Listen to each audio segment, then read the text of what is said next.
사도행전 16장 10절 말씀입니다.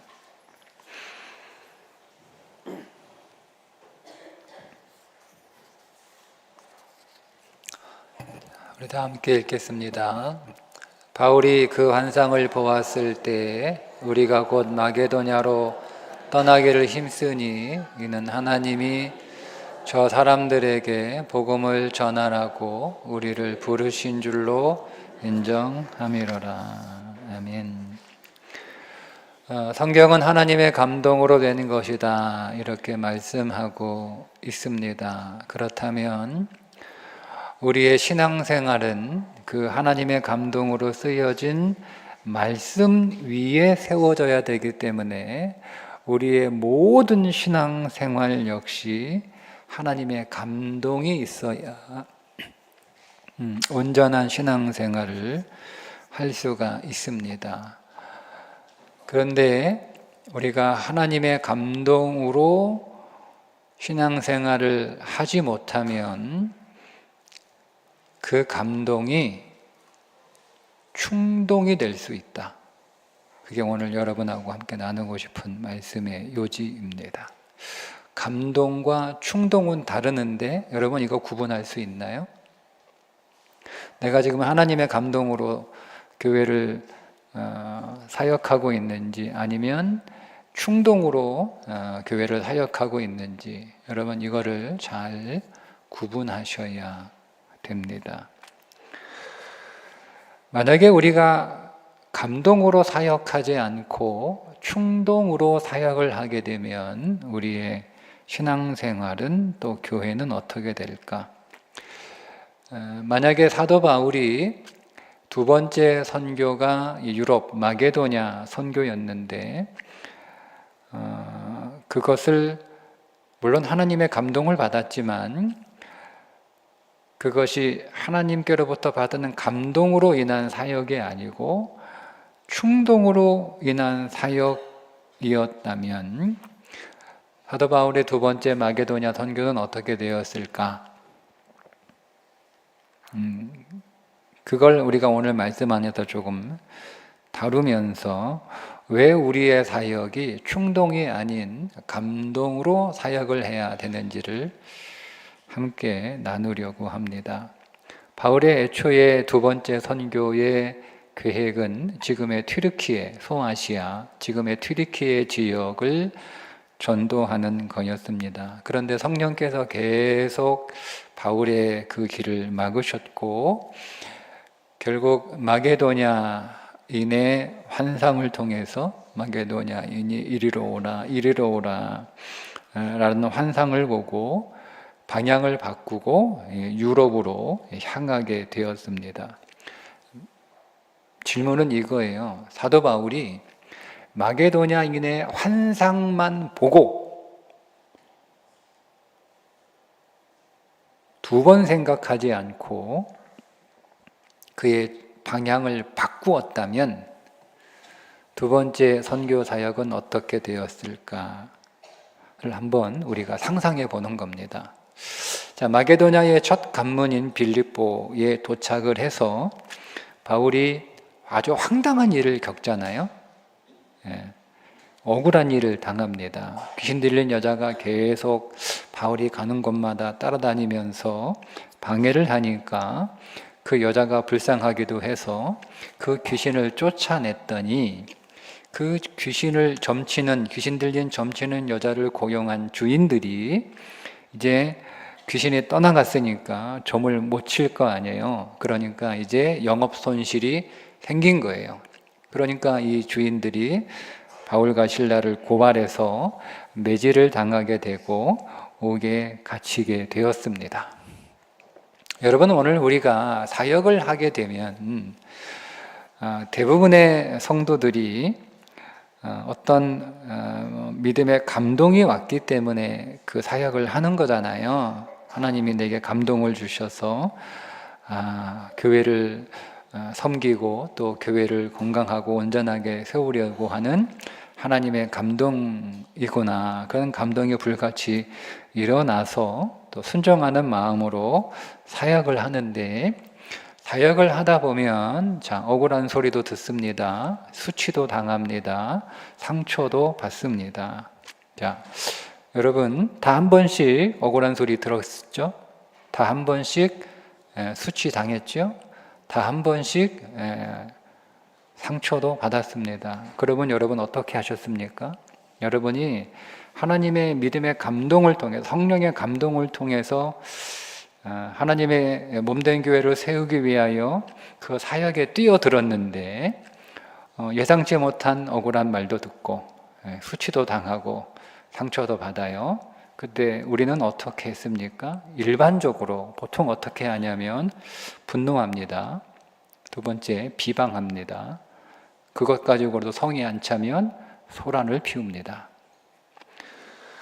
왜 그럴까요? 왜 그럴까요? 그 이유가 감동으로만 사역했기 때문에 그렇습니다. 바울은 어떻게 했습니까? 바울이 분노했습니까? 바울이 찬송했죠. 바울이 비방했습니까? 바울은 기도했죠. 바울이 소란을 피웠습니까? 옥문이 활짝 열렸음에도 불구하고 조용히 가만히 자기 자리를 지켰습니다. 사도 바울은 왜 우리와 달랐을까? 그는 위대한 사도이기 때문에 우리와 달랐나요? 그는 우리보다 믿음이 훌륭하기 때문에 우리와 달랐나요? 아니면 사울이 본 환상, 마게도냐 환상은 내가 받은 감동보다 훨씬 큰 믿음의 감동이었기 때문에 우리와 달랐나요? 그렇지 않습니다. 사도 바울이 왜 우리와 달랐는가를 아주 분명하게 가르쳐 주고 있는 말씀이 우리가 읽은 10절 말씀입니다. 10절 마지막에 이렇게 되어 있죠. 우리를 부르신 줄로 인정함이라. 이 인정한다라고 하는 말이 무슨 뜻이냐면 이성적으로 납득했다 이런 뜻입니다. 하나님의 감동이 임했어요. 근데 사도 바울은 그 하나님의 성령의 감동으로만 결정한 게 아니고 이성적으로 충분히 고민하고 생각하고 다 따지고 난 뒤에 결정했다는 거예요. 감동으로만 확 이렇게 그렇잖아요, 여러분. 마게도냐인이 환상 가운데 확 나타나가지고 이리로 오라고 간절하게 부르는데 여러분 그런 감동을 받고도 여러분 그거를 마다할 사람이 누가 있어요? 그런데 사도 바울은 그 환상이라고 하는 그 놀라운 감동만으로 결정한 게 아니고 그 환상, 그 놀라운 영적 이 경험을 그가 했음에도 불구하고 곰곰이 다 따져봤다는 거예요. 하나하나 다 이성적으로 충분히 다 고민하고 다 따져보고 다 고려해보고 난 뒤에 그리고 나서 받아들였다는 거예요. 받아들였다는 거예요. 그러니까 여러분 바울처럼 이성적 고민과 이성적 결정이 감동에 더해지지 않으면 그 감동은 충동이 됩니다. 분명히 성령의 감동이에요.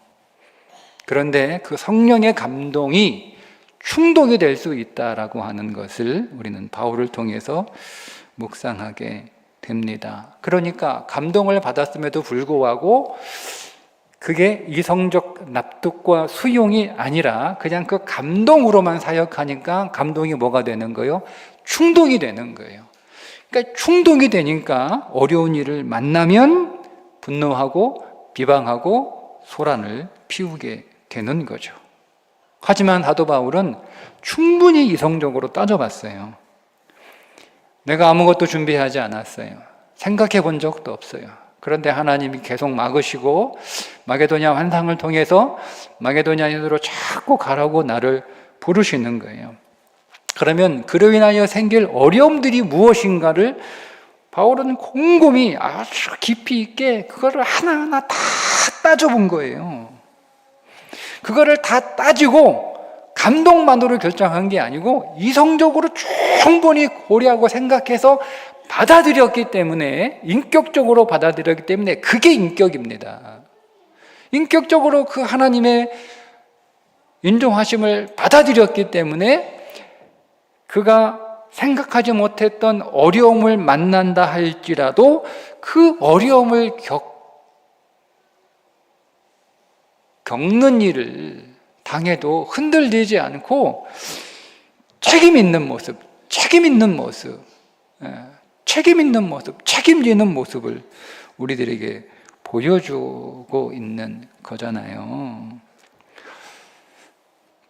교회 사역뿐만 아니라 교회 사역만 지금 우린 얘기하고 있는 거니까, 교회에서 사역하는 건 그 일만 있는 게 아니에요.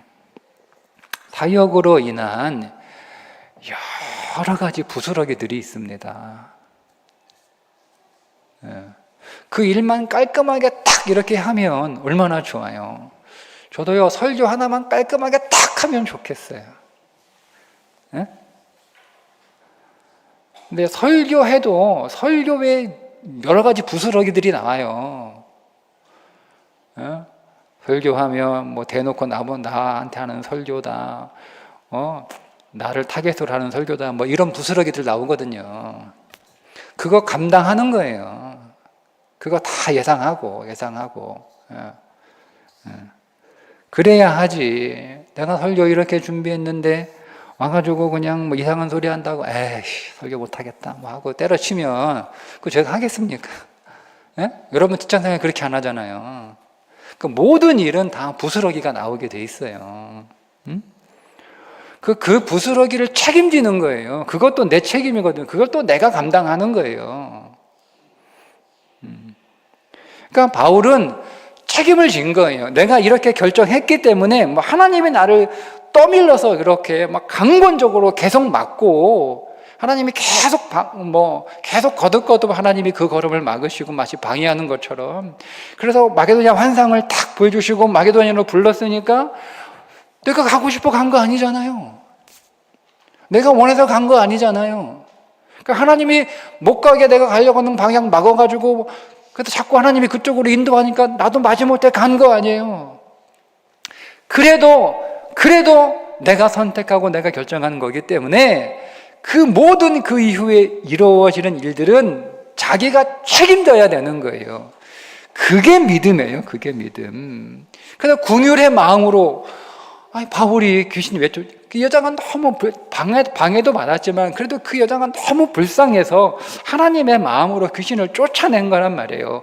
그로 인하여 예상되는 일을 바울이 왜 몰랐어요.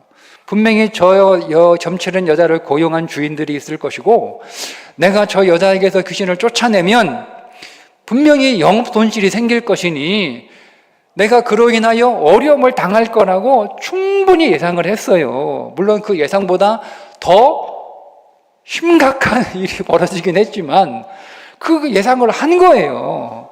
근데 내가 그걸 예상을 하고 그런 일이 벌어져도 그건 내가 감당해야 되겠다 하고 여러분 귀신을 쫓아낸 거예요.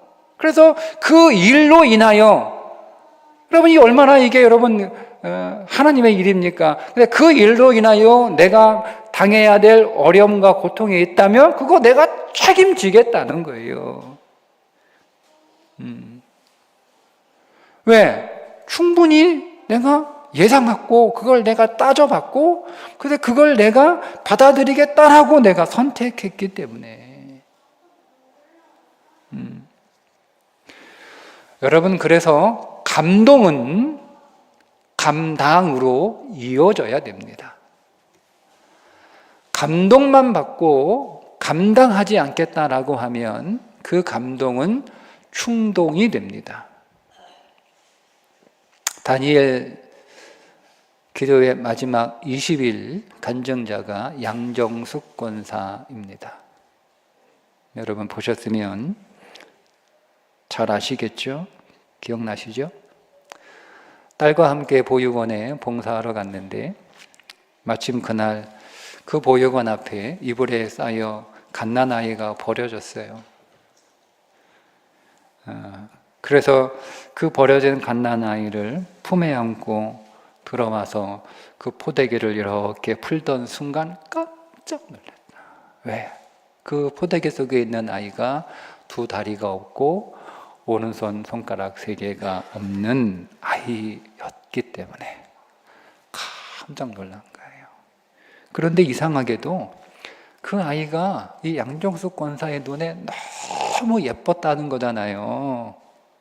그 아이를 보는 순간 그 아이가 없는 것보다 그 아이가 가지고 있는 것이 더 크게 보였다잖아요. 이게 감동 아닙니까? 이게 감동이 밀려온 거예요. 그게 어떻게 여러분, 그게 어떻게 그런 마음이 들어요. 그러니까 성령께서 감동하지 않으면 그 아이가 이뻐 보일 수가 없는 거예요. 성령께서 감동하지 않으면 없는 것보다 있는 게 더 크게 보일 수가 없는 거예요. 그러니까 성령께서 그 아이를 입양하라고 하는, 내가 이 아이를 입양했다는 감동이 확 밀려 들어왔다고 하지 않았습니까? 자, 그래서 이 아이를 입양해야겠다. 딸한테 물어보니까 딸이 8살, 엄마, 나는 지난 8년 동안 엄마로부터 충분한 사랑을 받았으니까 이제는 내가 그 사랑을 이 아기에게 양보할 테니까 엄마 입양해도 돼. 이렇게 이제 딸이 허락까지 했대요. 자, 그리고 하나님의 감동도 있고, 딸이 제일 신경 쓰이는데 그 딸의 적극적인 지지를 받고 입양하면 되잖아요. 그거 어떻게 했다고 그래요? 스케치북을 펼쳐놓고 이 아이를 입양했을 경우에 내가 감당해야 될 리스크, 어려움 리스트를 하나하나 적었답니다. 의족, 병원비, 왕따, 수술, 편견, 엄마의 체력, 경제적인 문제, 감당 가능한가, 가족들은 반대하지 않을 것인가, 하나하나 이거를 다 기록한 거예요. 내가 이 아이를 입양했을 경우에 내가 감당해야 될 문제들을 하나하나 다 기록을 해서 체크를 했대요. 이건 감당하겠다, 이건 감당 못하겠다, 이건 감당하겠다, 이건 감당 못하겠다. 그렇게 다 리스트를 적고 난 뒤에 그 옆에다가 감당 못함, 감당, 이거를 다 표시하고 감당한 거를 딱 이렇게 세어보니까 감당할 수 있다는 게 더 많았답니다. 더 많아서 감당하기로 결정했대요. 그리고 기도했답니다. 하나님, 제가 이 아이의 엄마가 되고 싶습니다.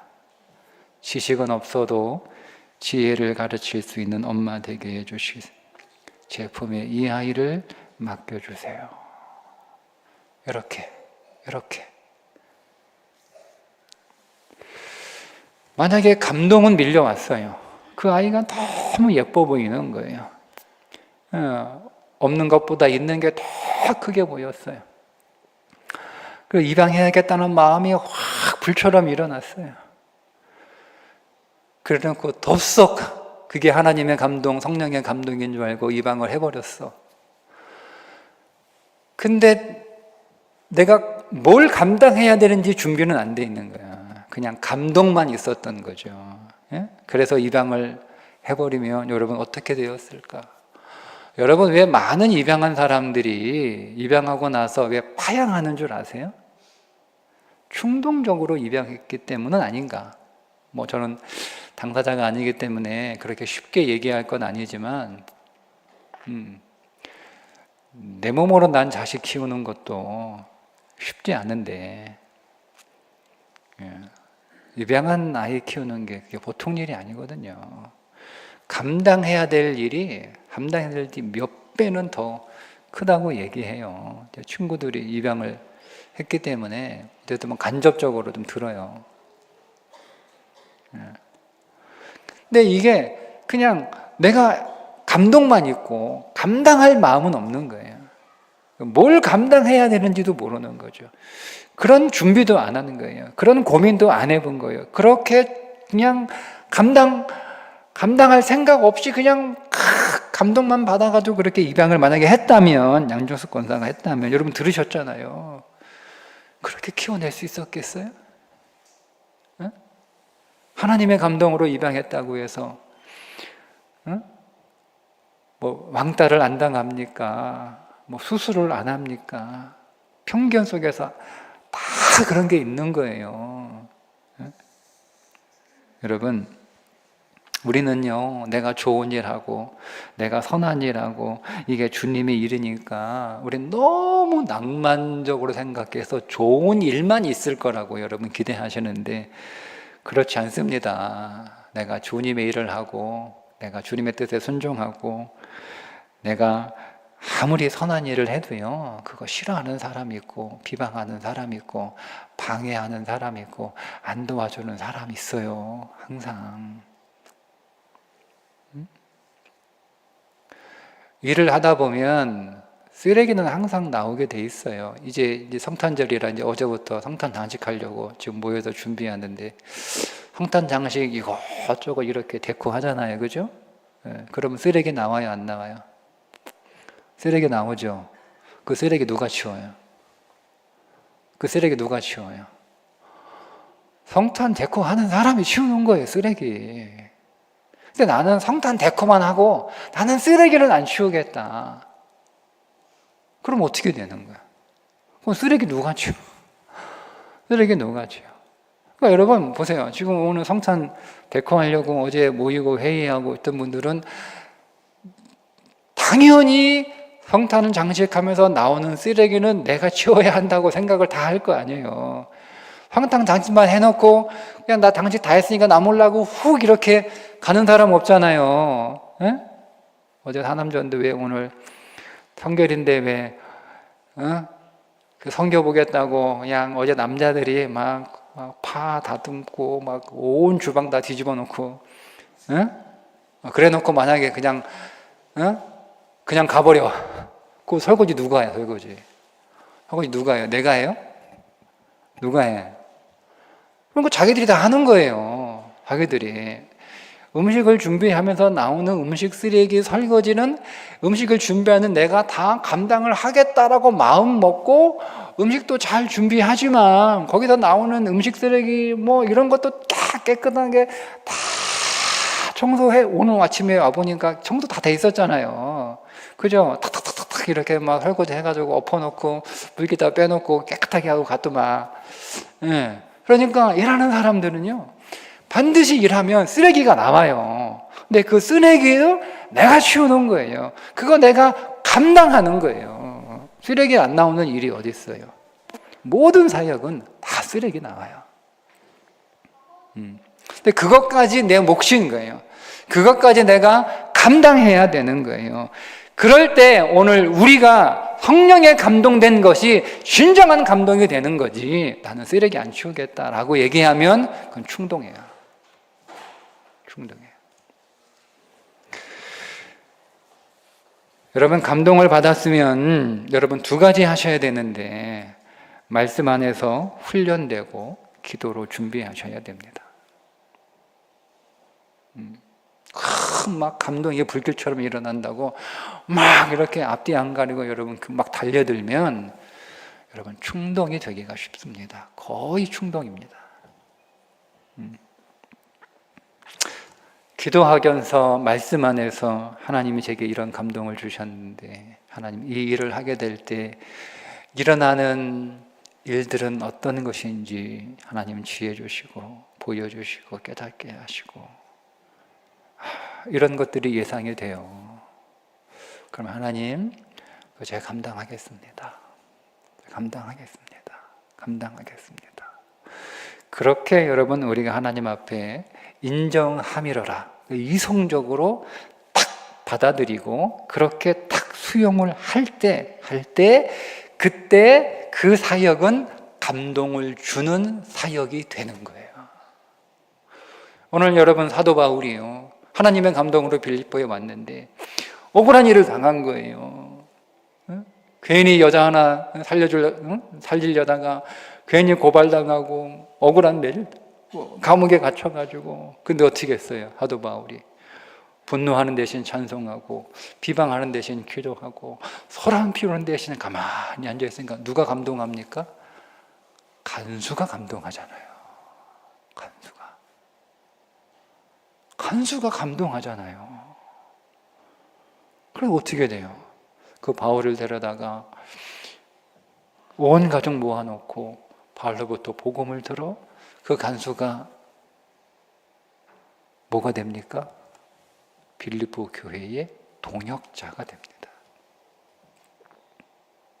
그래, 여러분, 오늘 우리가 하나님 앞에 성령의 감동을 받아서 그냥 그 감동을 받은 것으로 충동적으로 사역하는 것이 아니라 그 감동으로 인하여 내가 감당할 것들을 다 내가 여러분 감당하면 나의 그 성령께서 주신 그 감동의 사역은 감동을 주는 사역이 되고 그 감동을 받은 사람들이 뭐가 되는 거예요? 나의 동역자가 되는 거예요. 그게 사역하는 방법이에요. 그게 온전한 사역하는 거예요. 그게 온전히 교회를 섬기는 사역이라고 저는 믿습니다. 오늘 한 해 여러분의 하나님의 감동으로 시작하셨잖아요. 그죠? 네. 하나님의 감동으로 잘 마무리하시고 또 하나님이 우리에게 감동을 주실 때 주의 말씀과 기도로 여러분 잘 훈련받고 준비하셔서 2026년 오늘 우리의 사역이 감동을 주는 사역, 그리고 나의 동역자로 많은 사람들이 세워지는 사역이 될 수 있기를 주님의 이름으로 축복합니다. 기도하겠습니다. 하나님, 성령께서 오늘 우리의 마음을 두드리시고 또 오늘 우리에게 불같은 마음을 일으켜 주셔서 주님의 몸된 교회를 위하여 귀한 사역 주시니 감사합니다. 한 해 동안 그 사역 잘 감당할 수 있도록 매 순간마다 위로하시고 격려하시고 소망 주시고 우리를 다시 일으켜 세워주시고 또 우리를 품에 안아주셔서 사역 잘 마치게 하시니 하나님 감사합니다. 하나님이 오늘 우리에게 주신 그 감동으로 시작된 사역이 하나님을 감동케 하는 사역이 되게 하시고 우리 온 교회를 감동하는 사역이 되게 하시고 우리의 사역을 통하여 많은 사람들이 동역자가 되는 복된 사역 될 수 있도록 우리를 더 인도하여 주옵소서. 예수님의 이름으로 기도합니다. 아멘.